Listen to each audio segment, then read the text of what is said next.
Hey guys, my name is Jason Lanier, and I am live from Pittsburgh, Pennsylvania, and this is episode 3 of Ask Me Anything. Here we go. So guys, just so you know, there's a pecking order in which I answer the questions. It goes, I answer the questions on YouTube first, then I go to which is youtube.com/Jason Lanier Pros. Then I go to my Facebook group, which is obviously free to join, and that's facebook.com/groups/Jason Lanier Workshops. Then I go to my business page and then my personal page. So just so you guys know, when you're asking me questions, because I leave it open to answer questions on all four of those outlets, that's the order in which I answer questions, because my most loyal followers are on YouTube and on my Facebook group page. So just wanted to put that out there for you guys. So for those who are new to the game, the way that this works is that I answer the questions from the previous Ask Me Anything video. The questions that people put in the comment section, I answer them on the subsequent following video. So now I'm answering questions from episode 2. Now in episode 3, I'm answering the questions from episode 2 for you guys here. So let's get going. I'm going to just put the name, and then I'm going to try to get through these as fast as I can, because I'm getting more and more questions, which is awesome, but it means I got to go fast. So Ray Eccleston asks, "Hi, I want to get into strobes or artificial lighting, but I'm not sure where I should start. With speed lights or jump up to larger, more powerful flashes?" I would definitely be shooting on location, maybe the studio in the future, but price is always a factor. I've been looking at the Photix Metros and the SB910 and the Interfit Strobies, or 180s and 360s. Okay, so my opinion is there's two answers. If you plan on doing any sort of really powerful off-camera flash work, then you're going to want to go for something like the Flashpoint Rove Light, or the Interfit 360s. I would definitely recommend the 360s over the 180s. Interfit is a sponsor alert. But I haven't used Interfit's S1 monolight. I've been trying to get them to let me use one, and as soon as they do, I'll be able to talk on that. But I don't recommend lights that I haven't used, and they haven't let me use it yet. The Photix Metros is an awesome system. It really is. It burns through batteries, but it fires every time. It's very reliable, and it's awesome for high-speed sync. The problem with Photix is they kind of came to the marketplace and then pulled back. So it's been disconcerting in that regards. But for me, if I had to take non-high-speed sync flash, it'd be the Interfit Strobies, the 360s, and if I had to use high-speed sync, it would be the Flashpoint Rove Light with the Pixel Keen triggers, at least for Sony users. For all other users, you should be able to use them with your high-speed sync systems. Joseph Ferrugia, sorry if I butchered your name, asks, would you still consider the A7 II a viable option for those people who want to use a bunch of manual focuses and would like lenses, and would like to use something better than a DSLR and its optical viewfinder, or wait for the A7R2? I think the A7R2 is tremendous, but one of the main benefits of the A7R2 over the A7 II is its autofocus system. So if you plan on using just manual focus lenses, then I think the A7 II you'll be very happy with. The A7 II is still an amazing camera, so if you're planning on going manual lenses, then I would go with the A7 II primarily. But if you're planning on going and really jumping into all of it, especially if you're looking at Canon, like with the Metabones adapter, then you're going to want to do the A7R2. The A7R2 outperforms the A7 II in autofocus with the Canon lenses, with the Metabones adapter, even with the update to the A7 II, so the firmware update. So just keep that in mind. Coben for Max asks, is A7R2 really a viable option for filming 4K? I believe it is. I'm reading the question here. He wants to make music videos or movies with the A7R2. I think there's still some better, like there's the S-Log3, there's still some better profiles for the A7S II. Depends on how much you want to really get into color grading your video. I think the A7R2 is a very viable option. The A7S II is going to be a little bit better, especially because you can get lower light sensitivity with the A7S II versus the A7R2. But if you're looking for an option as both a still and a video camera, I think the A7R2 is a better option. If you're looking for purely a video solution, I think the A7S II is the better option. Michael Carper, auto ISO, what ranges do you like to set it for the A6000, A7 II, and A7R II? When to use it, when not to use it? And any thoughts on the Nissan D1700 flash kit? I've tried that Nissan at my photo walk in Melbourne and at my workshop in Hawaii. I had attendees give me the Nissan, and it works. It's great in concept. It works a few times, but then it's unreliable, and the flash reminds me working with Pocket Wizards, so I don't like it. I'm just not gonna lie, I don't like it. And this is where people would give me the system. It's not hard to work these guys, and they would just stop firing, and I would turn it over to them and say it's not working, and they would try it with theirs, and they would have problems too. So the fact that I've had two of them go out on me makes me very wary of the system, and I would not buy it. In regards to auto ISO ranges, I don't know, on the 6000 7 II, I'd stay in the, I don't know, below 10,000 range, easy. 6400 probably would be what I'd want to go to. A7R2 does do better than those two cameras. It definitely does. The only thing that beats the A7R2 in the Sony line is the A7S II. So just keep that in mind. Some of you guys are saying nice things. I'm just going to skip those. I appreciate them, but I'm trying to get to all the questions. Thank you so much for all those who did say nice things. David Spector, I'm in the process of planning a trip to Chernobyl the next couple of years. Would love to have you go with me. Perfect. You call me, you send me a message, and we will absolutely do it. Stephen Gibb, Capture One is a POS. If people actually pay attention to what they're doing, the preview does not match the output in color unless you're at 100%. Makes editing photos a nightmare. I don't know if this is a question. Is it more just a rant? Looks like a rant. Okay. Pat Dinko, for someone that started with the A7 II, what two lenses do you recommend to purchase? One for portraits and group shots. Second for landscapes. Portraits and group shots, I get the 35mm 1.4. And second for landscapes, I would get the 16 to 35 FE Zeiss. Dennis Humbla, is the Sigma 62.8 a good lens for portrait photography? I think he's talking about the E-mount lens. It's okay. The Sigma lenses for the E-mount system are good. They focus a little slow, which is what I didn't like about them. I'm a autofocus type guy. I'll use manual focus and I can use it well, but I do prefer auto. It's just what I prefer. I think it's a good lens, but it depends on which. If you want quick focus, it's not a good lens for you. Marcelo, My Ride, New York asked, if I'm using the A6000 with E-mount 16mm lens, do I still need to use the crop sensor formula? Yes, you do. It's a 1.5 crop, so it'll be 24 millimeters. Chris H asked, I started looking for my next camera this past week. I know the whole mirrorless craze is about being smaller, but can you suggest to Sony to make a model that is a bit bigger for people with larger hands? Guys, I think the honest response to that is get the grip. Not get a grip, but get the grip for the camera. It makes a humongous difference when you put that grip on the camera. So you put the grip on the camera, it feels just like a DSLR. So if that's an issue for you, just get the grip. Jared Kinley, I just made a YouTube to showcase my photography and my experience and uploaded my first video today. Now I'm not expecting 10,000 views and subscribers in a day, but wanted to ask you how you got started and gained popularity. Ooh, that's a really multifaceted question. The best advice, this is gonna suck, but number one, if you're gonna start a successful YouTube channel, you have to plan to do it and just pretend that people will eventually love it. You have to keep doing it when nobody watches your videos, because eventually, if you're producing good content, they will. Now, the part that sucks is that really the way for any successful YouTuber to get started and really get themselves out there is they have to have a popular video.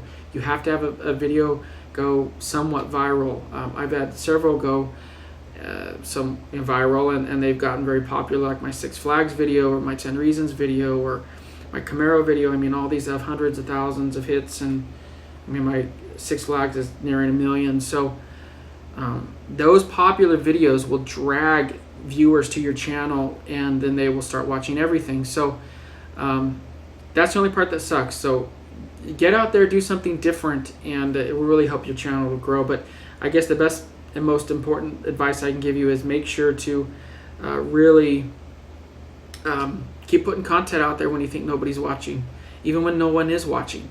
If you give up on it, you won't be successful. Jayanta Bordoloy, sorry, I know I butchered your name. What lens would you recommend for bird photography? I used a Tokina ATX Pro 300mm 2.8 or Tamron for my Sony A77. For the Sony A77, I'd actually recommend the... he's asking me between the two. Honestly, I don't know.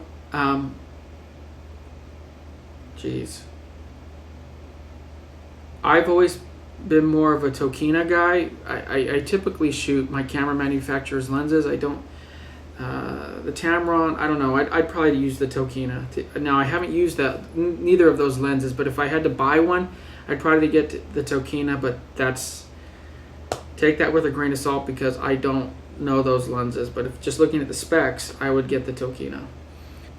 Pat Dinko, what are the other differences between the A7 II and A7R II besides megapixels and 4K? Well, the megapixels in 4K are some of the biggest. The backside illuminated sensor, the A7R II has better ISO sensitivity, does better in low light. What else? It focuses better, like I think I covered this earlier, but it focuses better with Canon and Metabones lenses.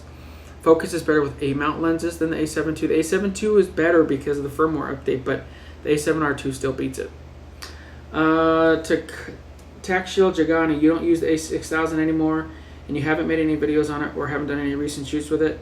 I do still use the A6000, but not as much. And the main reason for that is because, quite frankly, I have amazing full-frame glass.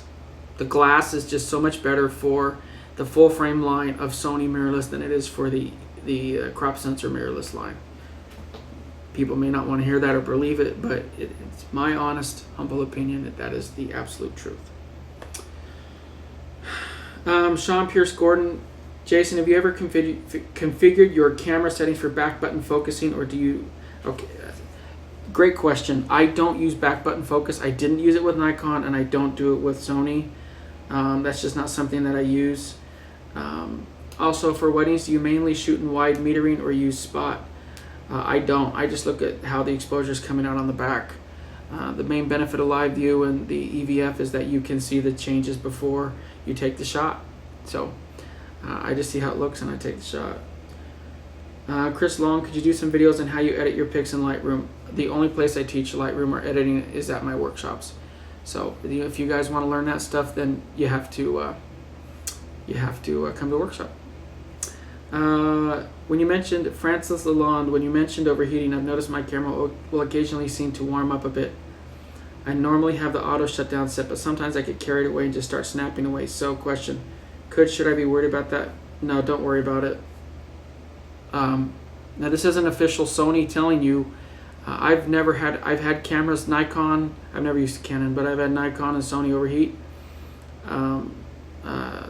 Or get hot, I should say, but I just keep shooting with them. I would put the onus on the camera manufacturer. If I burned out a camera because of the sensor, or something went wrong internally, I would put it back on them and require them to fix it. That's exactly what I would do. So, hang on, my wife's calling me. Hey, I'm filming my Ask Me Anything. What can I do for you? No, I just got like 4 calls from Pennsylvania, and it just concerned me. That is really odd, but it's not me, sister. Okay. I'm sitting here in the hotel. Weird. Alright, babe. Love ya. Alright, sweetie, I love you too. Okay, bye-bye. Alright, bye. Just checking up on me. My wife's so sweet.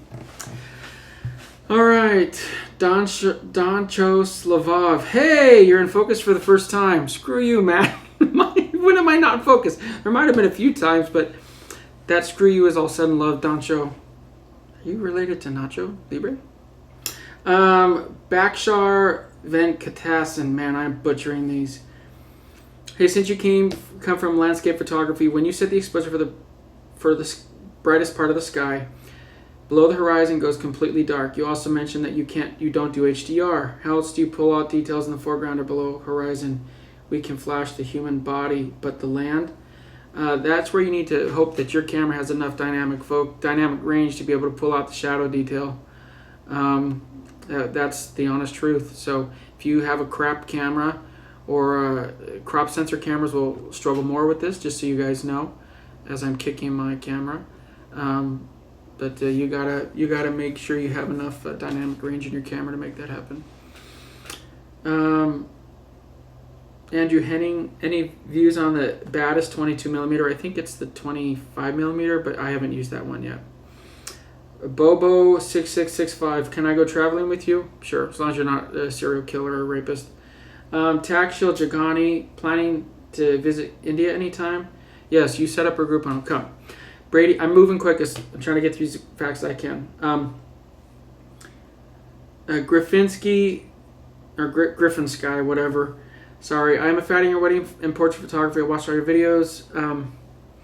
I wish to see your portrait photography concept without any kind of flash, speed light, blitz, strobist, or reflector, or even a single rotolight. Just the sun directly through the model light. I have lots of videos of me shooting natural light, so check them out. The Mobile Man. Hi, Jason. I have already asked this in a later video, but do you use back button focus? No, I don't. Keep saying playback air for me. That sucks. I apologize. When are you coming to Clearwater, St. Pete? I'm coming to Miami in 2016. That's from Joe A7R2. Nagol 5178. I tried Capture One for a while when I had the A7R. I still like Lightroom better. Okay, that's just talking. Okay. I don't care. I don't care if you like Lightroom or Capture One. Doesn't matter to me. Nice stuff. Nice stuff. Marcus Horwood. Any advice on a Sony for wedding photography and studio? Either the A7 II or the A7R2 would be my studio ones. Lazarus, what's your opinion on the Sony RX1R2? I don't know. I haven't used it. I have the RX1R, and the RX1R2 is $3,000, and I'm not going to drop $3,000 on it. I'm not because it's not great, but I just bought the RX1R, so maybe I can get a loaner from Sony and I can share a review with you. But until then, I don't know. Stephen Lita, have you used any of the QX series of Sony cameras, and what's your take on them? I haven't used them. Sorry. Leroy Lee, do you use dynamic auto range function for portraiture or just switch the function off? I just use whatever came default on the camera. So I just shoot in RAW, so it pretty much kills everything anyway.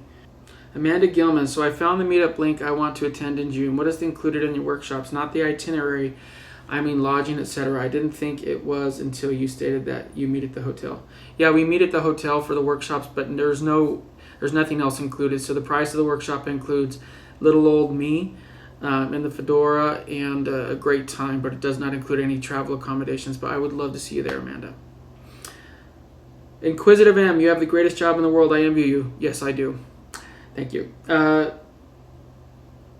Deodax, I hope you and the anchor photographers be guests in Raw Talk. Tell the fro. I can't make it happen. That's his show. Steve Polhill. Geez, could you imagine me, the anchor photographer, in front of his photo? Whoa, doggy, that'd be one interesting tumble. Damn, that would be fun. That, now I think about it, I think Fro might have to... Wow, that would be interesting, to say the least. I'd have a blast, I can tell you that much. It'd be Jerry Springer on steroids. Ken Liang, love your videos and photos. Thanks. He's asking me about the Nissan. I wouldn't buy it. Okay. Okay, that's some on YouTube. Now I'm going to go to my workshops page. All right. Here we go. Try to pile through these puppies. Ken Eng, where's the best place and most fun on a shoot that you've done? Where would I... the best place... Six Flags. Nothing beats it. Epic. What would you... What's one place you look forward to and would like to go and shoot in the future? Well, I've said it before. I want to shoot Chernobyl. Castles. I love castles. Abandoned castles. I mean, come on. That's pretty awesome. Palaces. I'd love to shoot the Middle East, Egypt, stuff like that. Andrew Doe, what was your very first camera? Nikon N5005. I saved up my paper out money and bought it. Loved it. And it's still sitting in my closet somewhere. James Cole, is the D700 the sexiest camera ever or what? Okay, the D7, I'm imagining like some lingerie on the camera. The D700 was an amazing camera for me. I built a lot of my career on the back of that camera. Is it the sexiest camera ever? No. That'd be the A7R2. What has given you the most confidence working with models? Being assertive, being confident, having lots of shoots under my belt. I think that really helps if you are very... You guys got to get experience. The first time, when I first started doing model shoots, it's a little disconcerting. You're nervous. You're afraid to ask the models to do things. So you got to get yourself out there and really work at it. So that's definitely what would give me the confidence. Get out there and do it. That was from David Gold. Francisco Ortega, do you think, aside from your expertise as a photographer, that you can attribute your large following to YouTube and it has brought you more clients? It's brought me more clients.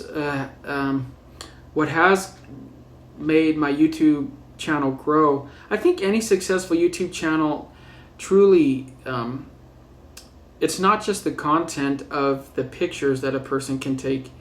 It also boils down to the personality dispensing the information. So whether that's me or anyone else, I think the successful channels really come down to a combination between content, information, and the personality of the one on the channel. I really do. So if you're boring, good luck. Wesley Dew, would you use a full frame FE lenses on a Sony a6000? Yes, I would. Absolutely. Absolutely. Callum Harrison, if you only had to choose one Sony to shoot with the rest of your working career, why would you? A7R2. It's the best. Derek Casper, what is your strategy to get a new model comfortable in front of the camera? I tell her before I shoot her that I'm going to break her out of her comfort zone. I send her a list of things that she can prepare for in front or when we shoot. That way when she gets to the shoot, she's not surprised. The worst thing you can do with a model, especially a new one, is surprise her. So prep her or him ahead of time and let them know what they're getting into. And that way when you ask them to do something for you, they're not surprised. Andrew Doe, do you miss me from the Naples Rail Wedding Workshop? I miss everyone who gives me money because I want you to give me more. Len Stew, pressure is on. Okay, Fedora, what is your biggest fail and how did you learn from that? Who has pushed you the best to be the best you can be? Good grief, biggest fail. Wow. What have I failed at? I haven't failed like anybody wanted money back or... I don't mean this as a cop-out. I think my biggest failure was unrealistic belief in who I was at the time. I've shared this story before, but the first time I went to WPPI, I thought I was significantly better than I was. And my shots were awful. And I really thought they were going to win awards. And I think that was my biggest failure, to be honest with you. And it's the thing I've learned the most from is just like, geez, Jason, I had to be honest with myself. So if anything, I think that would be my biggest failure. Who has pushed you to be the best you can be? Myself. That is the honest truth. And the honest truth, guys, is if you're going to be successful as a photographer, don't count on anyone else to do it. If you don't believe in yourself, no one else is going to believe in you. If you don't push yourself, nobody else is going to push you. And if you need someone else to push you to be the greatest, you're just not going to make it. The most successful people in life are those who push themselves. #fact. Peter George, how can you be different in today's wedding market when 95% of photographers are doing the same but different? Stop blowing out your skies. Freaking indie vintage bullcrap. Stop blowing out your skies because everybody shoots like crap. You look at the vast majority of wedding photography, everything's blown out because people are shooting auto or priority mode and they have no idea what they're doing and they're charging people thousands of dollars and that's really a mistake. Now, some may interpret what I just said as, well, that's so mean, you're talking about photographers. No, I'm talking about photographers who aren't taking the time to learn their craft, and I don't have respect for those people. I don't. We're not talking about new people. We're talking about people who have been in it for years and just want to get by on whatever results the camera can yield. That's laziness. There's no two ways around it, and I don't have respect for people who are lazy. I can handle mistakes. I can handle all sorts of things. I will never handle laziness. I have such disdain for laziness. Freaking so many people blame their laziness for why they haven't been a success. Ridiculous. That's ridiculous. So get out there, be different, and work hard. Because the fact of the matter is, the most successful people in life are typically those who work the hardest. You want to set yourself apart, work harder than everyone else. Here's a fact. It's not that hard. Because most people don't want to work very hard. I'm not trying to be cruel, just trying to be real. What is configured on your custom buttons? Oh my goodness, I'll do a video on that. That's from Estuardo Gamarro. Colin Amos, I'd like to know how you have your clients view photos on proofing. Okay, so my wedding clients and stuff, they'll be on SmugMug. It used to be Pictage before they went belly up because they didn't listen to their customers. And then for like sharing images and stuff, like if I send my images to clients, it's through Pass, a system called Pass. Okay, how many photos do you include in your package that you sell for the shoot? I'd have to do a whole video on all this. Average cost range for the additional shots. The costs are gonna vary by geographical location, so on and so forth. So that's from my friend Kangaroo Jack out in Australia. I'll have to do a video on packages. That's a longer answer. Michael Louie asks, what FE lens, full frame E-mount lens, would you recommend as a first FE lens? It depends. That's just a huge question because it just depends on what you're going to shoot. Portraits, I'd get the 85 or the 35 or the 55. Landscapes, I'd get the 16 to 35. That's where I'd go. Brandon Gray, would you ever consider having a landscape, cityscape photography workshop? Yes, I've done those in the past, and I would absolutely do those again. I love doing them, and I used to do a lot of them. So if you guys are interested in that, let me know, and I will do them. B, ranch or blue cheese for dipping? Ranch.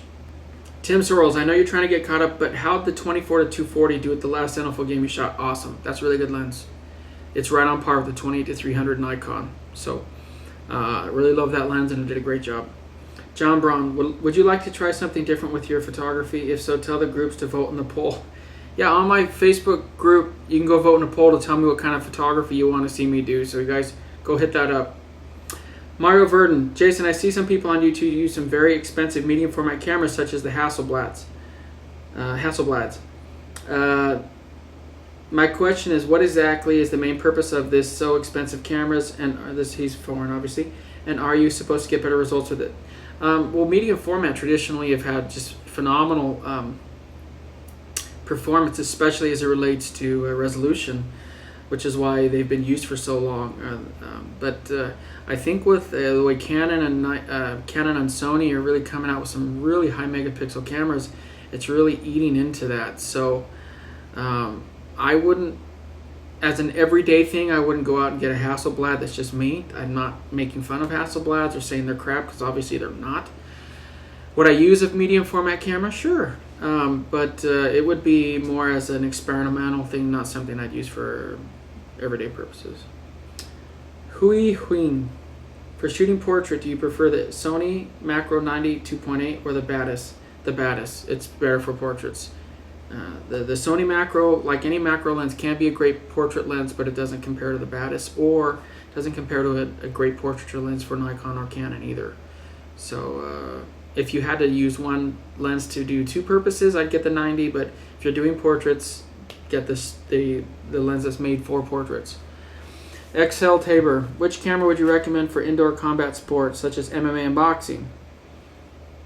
A6000, A7 II, A77 II, A7S, or Canon 7 Mark II. I would get the A77 II, to be honest with you. That camera has tremendous tracking capabilities, so The A6000 would do pretty well, but I'd still say the edge goes to the A77 II. Gabriel Alvarez. Approaching art dealers to sell or feature mounted prints, call first or just go in raw with a stack of product? That's tough.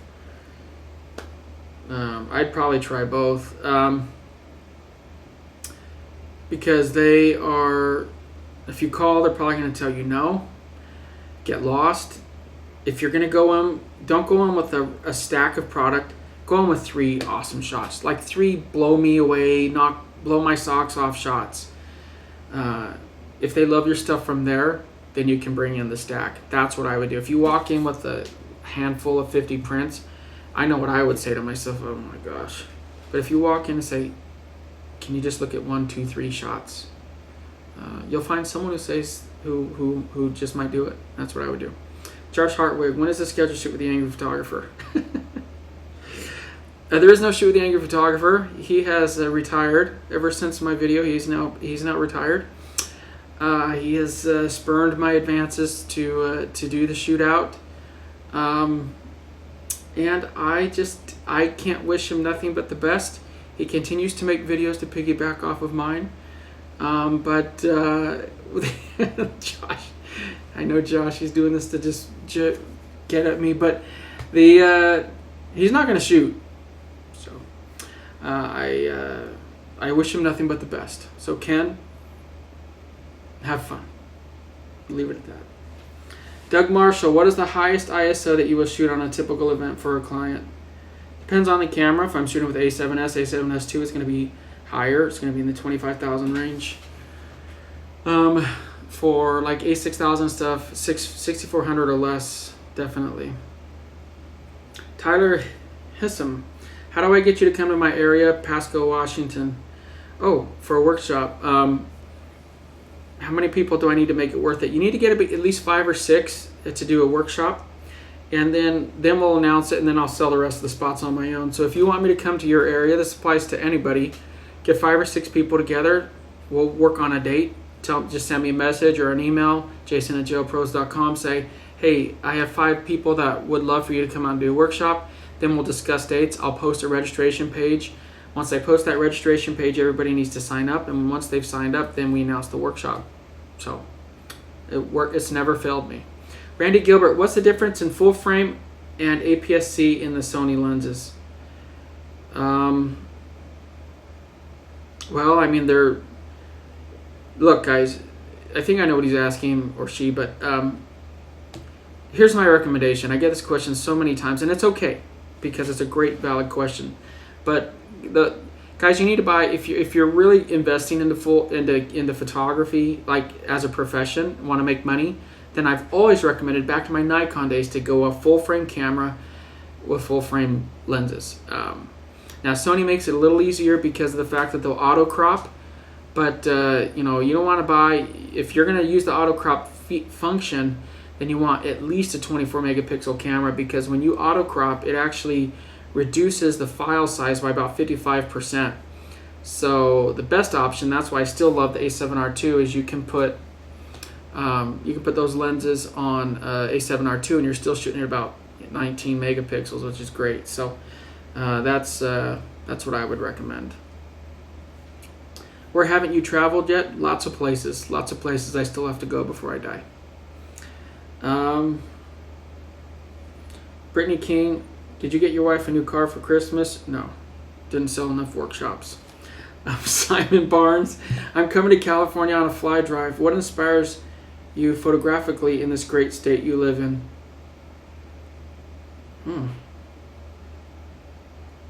Well, Simon, I don't know. I think anytime you think of California is so diverse, but you can get into some of the cities depending on where you're going. I mean, it's such a huge state. If you're going up north, San Francisco area, there's just, the city's amazing. If you're going down south into LA or San Diego, there's some great cityscapes. But I would really probably, depends on where you're going. It really does. I'd shoot any of the cities, and then I would hit the coastline. That'd be my best advice. Have you shot a live concert photography during your career? Yeah, absolutely. Yeah, I have. You know, and I did a whole project that was very similar to live concert photography when I did the circus. And we have a slew of videos coming out on that I shot with the A7S, which was awesome. And the really awesome thing is the circus wants us to come back again this year, and now I get to shoot it with A7S too. So I'm excited about that. We'll share it with you guys. That's from Ryan Baxter. Paul IP, what's the best way to learn about HSS and TTL? Currently using an HVL, Sony HVL F60M. Come to a workshop. I'm going to keep doing more videos on high-speed sync because it's such a popular topic. But I'd say stay on the group page and keep watching for the videos. And when you can, come to a workshop because I do cover high-speed sync. Dale Woods, how can I get crisper pictures with the Sony a6000? What are the things you do to create a perfect shot? Now, crisper pictures, a lot of times crisper pictures usually means for any camera manufacturer that the lighting or the focus, the contrast, you need better contrast if you want crisper shots. You don't want your shots muddy, which usually means you're not shooting at the right time. You're not shooting with the right lighting. So if you want crisper, more sharp images, you need really good light. Good light equals great shots. Arthur Gonzalez, how would you shoot a concert with the A6000? Ugh. That's going to be tough. I'm not going to lie. You're going to get a lot of noise in your shots. That's where a full frame camera is better. And I'd either, if you A6000 is the only thing you have, I just go high ISO. I'd shoot at a minimum of maybe 200ths of a second, depending on your lens you're using, the focal length you're at, and the how fast the subjects are moving. And shoot as fast a lens as you can. 1.4, 1.2, 1.8. Just understand how you're shooting. I mean, if you have a singer that's moving all over the stage, it's going to be real tough to get focus on them when you're shooting wide open. So there's a lot of variables that go into that. But I'd get a fast lens. I'd get a fast lens and get as close as I could, so you have good lighting. So you're up close to the stage lighting, so you don't have to crop in too far. That's what I would do. Aiden Odyakmas. Which cameras for what purpose in the A lineup do you use? Preferences, thanks. I have the A99. I think I'm not exaggerating. I think I've maybe fired 200 actuations on it. It's brand new. It's sitting in my house. A77 II is better, only because it's newer, so it has a lot better focus on it, even though it is a crop sensor. And those are the only two that I have and that I've ever used. A77 II is a very capable camera. Very capable. By the way, you won't use mine because you'll have a hard time pronouncing my name. Aiden Okyakmas. There you go. Angie Fike Smith. I've shoot with a Canon that I've had for years. I know this camera inside and out. How difficult is the learning curve to switch to Sony? People ask me this all the time, and I think, guys, the best way that I've put it is switching from Nikon or Canon to Sony. And I would imagine a Sony user switching to Nikon or Canon would be the same. It's kind of like going from PC to Mac or vice versa. At first you're frustrated, but it's like anything. Once you get to know it, it's not so bad. So I think that's what it boils down to. It's just, guys, if you're reasonably intelligent, you're going to learn any of the three camera manufacturer systems. You are. So unless you struggle intellectually, I think you'll get it. And I'm not trying to say that to be mean or a jerk. The point I'm making is I think you can learn anything. It just depends on finding the right one for you.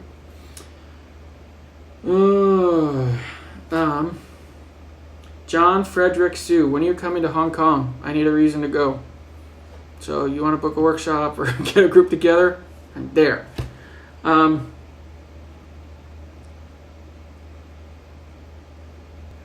James Champion, why? With 3 question marks. That being said, why do you drive yourself so hard to help others? I know.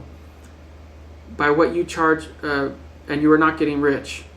You're always trying to help and teach people to find their own style and be able to shoot with less. Having all the best gear doesn't make a person a great photographer, and you prove that over and over. So take a minute and explain why. And Shannon wrote, he's an amazing man who loves to give. I can't wait to hear his answer to this question. Why do I drive myself to help others? I don't know. Maybe I want to leave the world a little bit better than I found it. You know, I'm an Eagle Scout, and when you go to a campground, you're taught that, you know, we would always pick up the trash when we left the campground.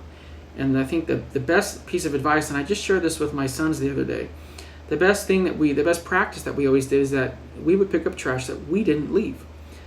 Because the whole purpose was to leave what we found better than we found it. Am I going to be able to help every photographer out there? Absolutely not. Do I have enough reach to change the history of the photography world? Probably not. But if I can help some people, I find great joy in that. Do I have a chip on my shoulder? Yeah, I think I do. Why? Because there's a lot of creeps who wouldn't help. A lot of people who slammed doors and scoffed their noses and did all sorts of stuff. And I remember those people. I remember them very well. And I said to myself, if I'm ever in a position to help others, I'm going to do it. And so here I am. People want to hear what I have to say, and I'm honored that I get to share it with you guys. So why do I do it? I don't know, because I can. Plus, if I manage to piss off a few of the people from the establishment along the way, that brings me great joy. Will I ever be on Creative Live? Who knows? Will I ever be on... I don't know what's going to happen. Sometimes I think some folks are afraid to hear what I'm going to say. But I think if people really get to know me, they'll see that I just want to help people. Do I charge for my help? Sometimes I do. A lot of it I do for free. But if I'm going to do a lot of this instead of some of the paid work, well, I have to charge something. Otherwise, I can't keep doing it. So I hope that helps. Gordon Court asks, how have you dealt with videographers? I saw the Queen Mary vid. The same? He's talking about the Queen Mary where I asked the other photographer to move. She wouldn't, so I did things to help her vacate the area. When it comes to videographers, that's a whole different story. If the videographer's there as a paid videographer, you have to work together. So when you're dealing with other videographers, you know, we've all had horror stories, and I'm sure videographers that have horror stories about photographers. So it all depends on you guys coming along and getting along with each other. The hard part is about videographers and photographers is you have the same spots that you want, because primarily if you're pretty talented or somewhat talented, you know where to stand.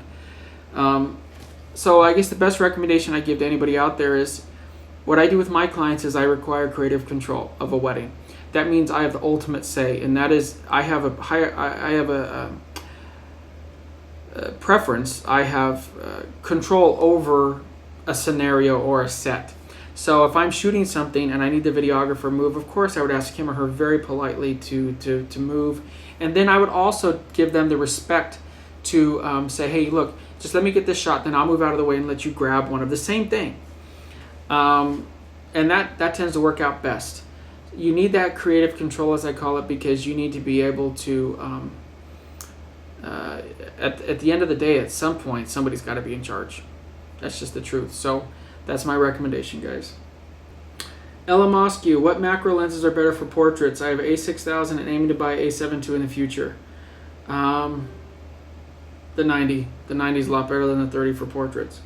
Gordon Court, also for the A6000, I have the 70-200 f4. But wondering what else? Portraits and wildlife, some sports. Probably the 24 to 240 FE lens was what I would get. Matthew Mitchell, 2 questions. Eye autofocus, I can get it to bring up a little the square, but then it disappears.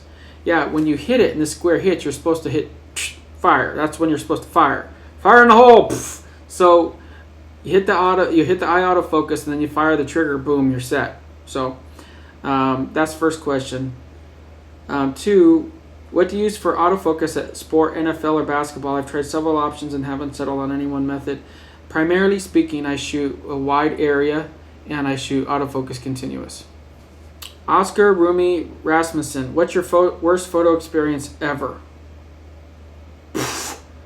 Oh, mama, there's been a number of them.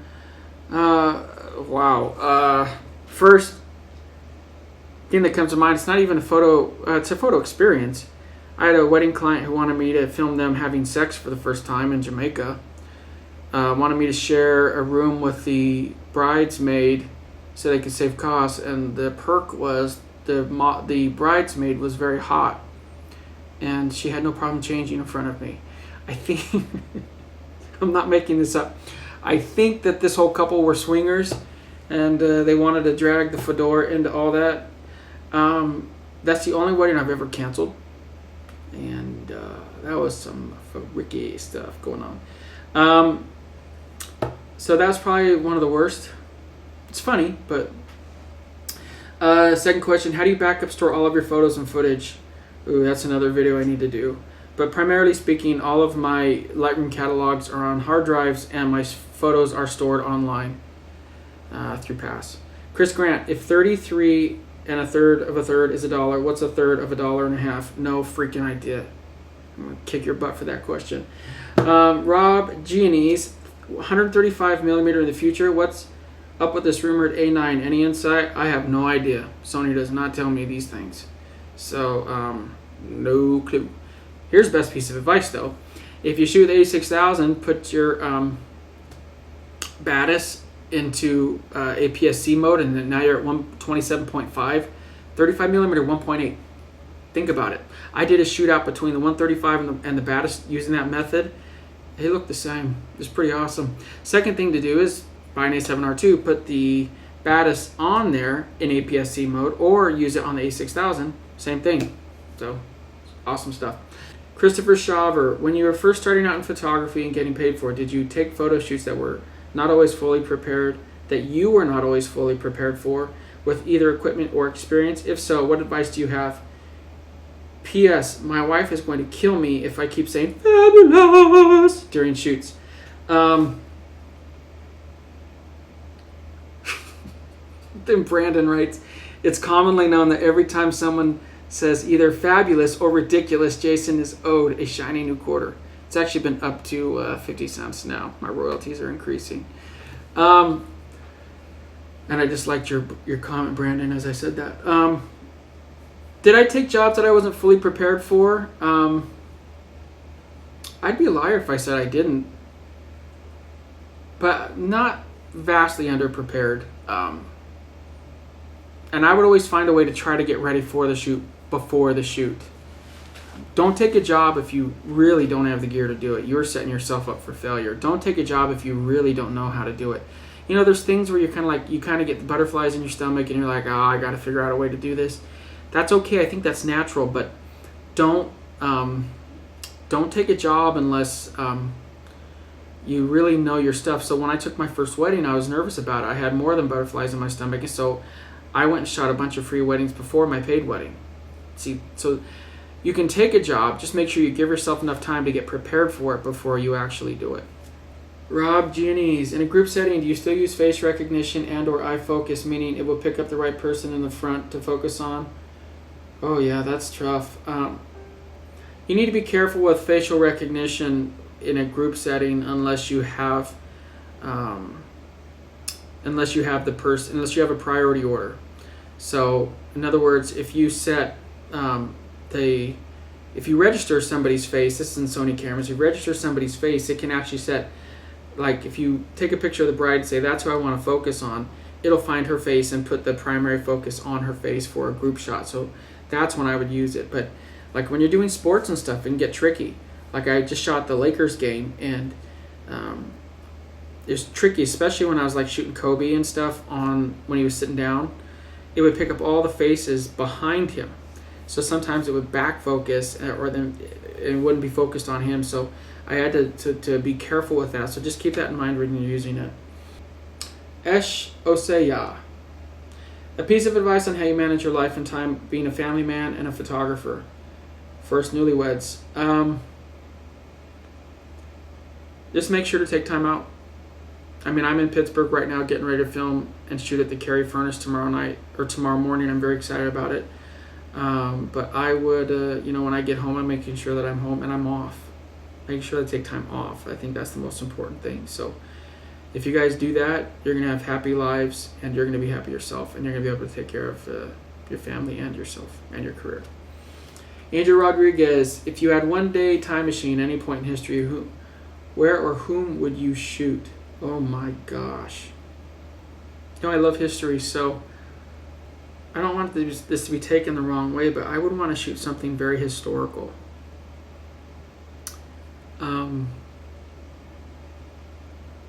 And sometimes history isn't the most pretty thing, but capturing something historical and preserving that moment forever is I think, one of the most sacred duties of a photographer. Would I want to capture beautiful things? Yes, I would. But I think if I could, that is almost impossible to answer.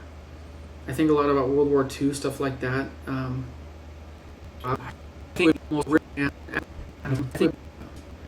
think it would be simultaneously intriguing, fascinating, and terrifying to shoot something like Hitler.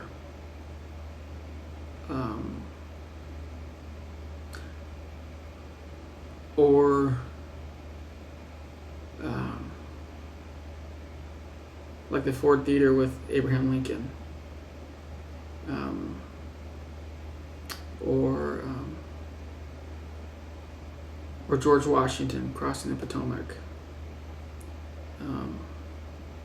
Or building the pyramids. Moments that humanity has had a huge impact on, moments where humanity's really left a footprint, I think would be amazing to capture. And I'm leaving out all of the pretty, frilly, shiny ones because I think those are a given. I'd love to film or shoot, the epic shot of that guy kissing the girl in the middle of, I think it's New York, after the parade, after World War II had ended, and he dips her and he's kissing her, stuff like that. That's where photographers earn their place in history. I think that's why I'm proud of something like Six Flags. Six Flags isn't just taking a picture of a cool little building. Six Flags, that's a moment in history. That's Hurricane Katrina. That's something that building, that structure will be torn down. And my pictures are some of the most well-known pictures on the planet for that place. Stuff like that. I'm proud of that. Stuff that has a historical significance. It's not shooting some hot girl. It's not... Wow. Kind of threw me. Because there's just so many things I would love to shoot. I think a lot of my thoughts revolve around World War II. I don't know why. I think wars have such a huge impact on our lives as a culture, as a race. I think if I could do anything, it'd probably be a war photographer. Those guys have some serious balls.